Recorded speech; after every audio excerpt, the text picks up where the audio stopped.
Hi hello నమస్తే welcome to Telugu ప్రభ. నేను మీ journalist Shivajyothi. ఈ రోజు మనం తెలుగు ప్రభ న్యూస్ పేపర్ లోని ముఖ్యాంశాలు చూద్దాం. మావోయిస్ట్ అగ్రనేత మోస్ట్ వాంటెడ్ హిడ్మా ఎన్కౌంటర్ లో మరణించినట్టు తెలుస్తుంది.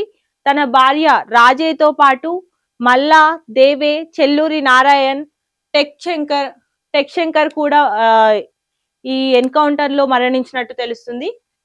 ఏపీ అల్లూరు జిల్లా మారేడుమిల్లి అడవుల్లో ఎదురుకాల్పులు జరగగా ఆంధ్రప్రదేశ్, ఛత్తీస్గఢ్, ఒడిశా సరిహద్దు ప్రాంతాల్లో ఈ ఎదురుకాల్పులు జరిగాయి. సో మంగళవారం ఉదయం నుంచే భద్రతా దళాల కూంబింగ్ ఆపరేషన్ స్టార్ట్ అయింది. అమిత్ షా డెడ్ లైన్ కు ముందే హిడ్మాను తుదముట్టించిన బలగాలు. గెరిల్లా దాడుల వ్యూహకర్త ఇతను. సో 30కి పైగా కీలక దాడుల్లో నిందితుడు. బడా నేత ఎన్కౌంటర్ తో ముగింపు దశకు ఆపరేషన్ కగార్ చేరుకుంది. సో ఇది బూటకపు ఎన్కౌంటరే అంటూ కూడా ఎమ్మెల్యే కూనంనేని తెలిపారు. సో బుల్లెట్ ను కాదు బ్యాలెట్ ని నమ్ముకోండి అంటూ కూడా కేంద్ర మంత్రి బండి సంజయ్ తెలిపారు. మావోయిస్టుల వెన్నుదున్నుగా నిలిచిన ఆ పార్టీ కేంద్ర కమిటీ సభ్యుడు, గెరిల్లా యుద్ధ వ్యూహకర్త మిద్వి హిడ్మా ఎదురుకాల్పుల్లో మరణించారు. ఆంధ్రప్రదేశ్, ఛత్తీస్గఢ్ సరిహద్దు ప్రాంతాల్లో అల్లూరి జిల్లా మారేడుమిల్లి అడవుల్లో మంగళవారం ఉదయం జరిగిన ఎన్కౌంటర్ లో హిడ్మాతో పాటు ఆయన భార్య రాజే, వారితో పాటు మరో నలుగురు మృతి చెందినట్లు తెలుస్తుంది. మరోవైపు 31 మంది మావోయిస్టు నాయకులు, కార్యకర్తలను అదుపులోకి తీసుకున్నామని ఏపీ ఇంటెలిజెన్స్ చీఫ్ ప్రకటించారు. వీరిలో 9 మంది కేంద్ర కమిటీ సభ్యులున్నారని తెలిపారు. అగ్రనాయకుడు ఇటీవలే కేంద్ర కమిటీ కార్యదర్శిగా బాధ్యతలు స్వీకరించారని భావిస్తున్న తిప్పిరి తిరుపతి అలియాస్ దేవ్జీ కూడా, ఇక్కడ ఇతనే దేవ్జీ, వీరిలో ఉన్నారని సమాచారం. సో మొత్తం 12 మంది కేంద్ర కమిటీ సభ్యుల్లో ఒకరు చనిపోగా 9 మంది పోలీసుల అదుపులో ఉండడంతో మావోయిస్టుల శకం ముగిసినట్టయింది. కేంద్ర మంత్రి అమిత్ షా భద్రతా దళాలకు విధించిన గడువు లోపే ఈ ఘట్టం ముగియడం గమనార్హం. 31 మంది నాయకులు, కార్యకర్తలు అరెస్ట్ అయ్యారు. సో వీరిలో 9 మంది కేంద్ర కమిటీ సభ్యులు ఉన్నారని తెలుస్తుంది. ఇదంతా ప్రకటించింది ఏపీ ఇంటెలిజెన్స్ చీఫ్ మహేష్ చంద్ర లడ్హా. ఛత్తీస్గఢ్ లో ఎదురుకాల్పులు జరగగా అందులో ఒక మావోయిస్టు మృతి కూడా చెందారు. పోలీసు అదుపులో తిప్పిరి తిరుపతి ఉన్నాడా లేదా అనేది ఇంకా ఎవరికి తెలియదు. అక్కడ మావోయిస్టు వర్గాలకు, ఇటు పోలీసు వర్గాల్లో ఎవరు కూడా తను ఎక్కడున్నాడని అధికారికంగా ఎవరు వెల్లడించలేదు. ఉమ్మడి కరీంనగర్ జిల్లాలోని కోరుట్లకు చెందిన మావోయిస్ట్ నాయకుడు, ఉద్యమంలో కీలక నేత అయిన తిప్పిరి ఆలియాస్ దేవ్జీ పోలీసుల అదుపులో ఉన్నారని లేదా లొంగిపోయి ఉంటారనే ప్రచారం బలంగా జరుగుతున్నది.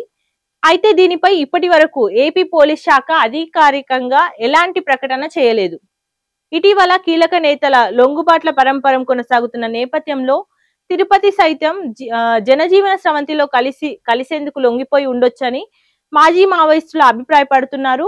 సో తిరుపతి 1983లో మావోయిస్టు ఉద్యమంలో చేరి కేంద్ర కమిటీ కార్యదర్శి స్థాయికి ఎదిగారని, అభయ్ పేరిట లేఖలు విడుదల చేసింది కూడా ఆయనేనని మాజీలు చెబుతున్నమాట. అయితే తిరుపతి ఎక్కడున్నారనే విషయమై అటు మావోయిస్టు వర్గాలు కానీ ఇటు పోలీసు వర్గాలు కానీ అధికారికంగా వెల్లడించలేదు. మంగళవారం హైదరాబాద్ లో నిర్వహించిన ప్రాంతీయ అర్బన్ డెవలప్మెంట్ మీటింగ్ లో సీఎం రేవంత్ రెడ్డి పాల్గొని మాట్లాడారు. ప్రపంచంతోనే మనకు పోటీ అంటూ కూడా తను ఈ మీటింగ్ ద్వారా తెలియజేశారు. 2047 నాటికి తెలంగాణ ఎకానమీ $3 ట్రిలియన్ కానుందని, మరియు దేశ ఎకానమీలో 10% తెలంగాణ నుంచి అందిస్తామంటూ కూడా తను తెలిపారు. వచ్చే ఏడాదిలో హైదరాబాద్ లో 3000 ఎలక్ట్రికల్ బస్సులు స్టార్ట్ చేయనున్నట్టు కూడా తను తెలిపారు. డ్రై పోర్ట్ ఏర్పాటుకు ప్రణాళికలు కూడా సిద్ధం చేసినట్టు తెలుస్తుంది. వచ్చే నెల 9న రైజింగ్ విజన్ డాక్యుమెంట్ విడుదల చేయనున్నట్టు మనకందరికీ తెలిసిన విషయమే.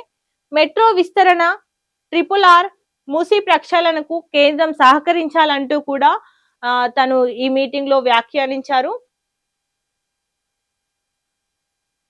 డిజిటల్ హబ్ గా అంబేద్కర్ వర్సిటీని కూడా మార్చనున్నట్టు కూడా తను తెలిపారు. రోల్ మోడల్ గా ప్రజాపాలన, డిజిటల్ గవర్నెన్స్ లో రాష్ట్రాన్ని ఆదర్శంగా నిలుపుతామంటూ కూడా ఇక్కడ మంత్రి శ్రీధర్ బాబు నిన్న అంటే మంగళవారం మీ సేవా సర్వీస్ ఆన్ వాట్సాప్ ప్రారంభోత్సవంలో పాల్గొని మాట్లాడారు. ఏటా 10 లక్షల మంది యువతకు ఏఐ పై శిక్షణ అందిస్తామంటూ మరియు ప్రతి ఒక్కరికి టెక్నాలజీని పరిచయం చేస్తామంటూ కూడా తను తెలిపారు. డిజిటల్ ట్రాన్స్ఫర్మేషన్ లో బెంచ్ మార్క్ సెట్ చేస్తామంటూ కూడా తను వ్యాఖ్యానించారు.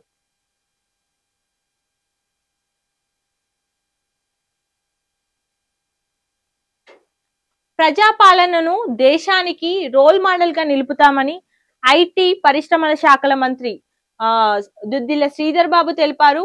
పీపుల్ సెంట్రిక్ డిజిటల్ గవర్నెన్స్ లో తెలంగాణను ఇతర రాష్ట్రాలకు ఆదర్శంగా తీర్చిదిద్దాలన్నదే తమ ప్రభుత్వ సంకల్పం అని కూడా తను తెలిపారు. ఏటా 10 లక్షల మంది తెలంగాణ యువతను ఏఐ నిపుణులుగా తీర్చిదిద్దాలన్నది లక్ష్యంగా పెట్టుకున్నామని కూడా తను తెలిపారు. మెటా మీ సేవ సంయుక్త భాగస్వామ్యంలో రాష్ట్ర ప్రభుత్వం అత్యంత ప్రతిష్టాత్మకంగా రూపొందించిన మీ సేవ సర్వీస్ ఆన్ వాట్సాప్ ను మంగళవారం బంజారా హిల్స్ లోని తాజ్ కృష్ణాలో మంత్రి శ్రీధర్ బాబు లాంఛనంగా ప్రారంభించారు. సో ఈ సందర్భంగా ఆయన మాట్లాడుతూ జూబ్లీహిల్స్ ప్యాలెస్ ను ముట్టడిస్తామంటూ కూడా ఇక్కడ బీఆర్ఎస్ ఎమ్మెల్యే హరీష్ రావు తెలిపారు. సో తెల్ల బంగారాన్ని సీఎం ఇంటి ముందు పోస్తామంటూ, తెల్ల బంగారం అంటే ఇక్కడ పత్తి అని అర్థం, పత్తి కొనుగోళ్ల నిబంధనలు సడలించాలి, రాష్ట్ర సమస్యలపై బీజేపీ నాయకులు మాట్లాడరు అంటూ కూడా తను వ్యాఖ్యానించారు. మొంతా తుఫాను బాధితులకు ₹1 కూడా ఇప్పటి వరకు అందలేదు అంటూ కూడా, సో ఈ కారణంగా తను పత్తిని మొత్తం తీసుకెళ్లి సీఎం ఇంటి ముందు పోస్తామంటూ కూడా వ్యాఖ్యానించారు. బాల్యం నుంచే అడుగులు, పూర్వ ప్రాథమిక విద్య బలోపేతం చేయనున్నట్టు తెలుస్తుంది. 35,700 అంగన్వాడీ కేంద్రాలలో బోధన స్టార్ట్ చేయనున్నారు. సో వినూత్న అభ్యసన పద్ధతులు కూడా ఈ అంగన్వాడీ కేంద్రాల్లో స్టార్ట్ చేయనున్నట్టు తెలుస్తుంది. అక్కడి నుంచి ప్రాథమిక మాధ్యమిక తరగతులకు విద్యార్థులకు ఉద్యోగ నైపుణ్యాల కల్పన, సో సిలబస్ నవీకరణతో విద్యా వ్యవస్థ పటిష్టం చేయనున్నారు. తెలంగాణ ప్రభుత్వం ముమ్మర కృషి చేస్తుంది దీనికోసమై. విద్యా వ్యవస్థ పటిష్టంగా ఉంటేనే దేశ భవిష్యత్తు బాగుంటుంది. అందుకు పునాది బాల్యం నుంచే పడాలి. అందుకే పూర్వ ప్రాథమిక విద్యా రంగాన్ని బలోపేతం చేయడానికి తెలంగాణ ప్రభుత్వం కంకణం కట్టుకుంది. రాష్ట్ర వ్యాప్తంగా ఉన్న 35,700 అంగన్వాడీ కేంద్రాలను పటిష్టం చేయడానికి పలు చర్యలు తీసుకుంది. అక్కడి నుంచి ప్రాథమిక మాధ్యమిక ఉన్నత పాఠశాలల వరకు వెళ్లేందుకు మార్గాన్ని సుగమం చేసింది. సో ఇవ్వండి ఈ రోజు తెలుగు ప్రభ న్యూస్ పేపర్ లోని ముఖ్యాంశాలు. మరిన్ని అప్డేట్స్ కోసం చూస్తూనే ఉండండి తెలుగు ప్రభ. Thank you.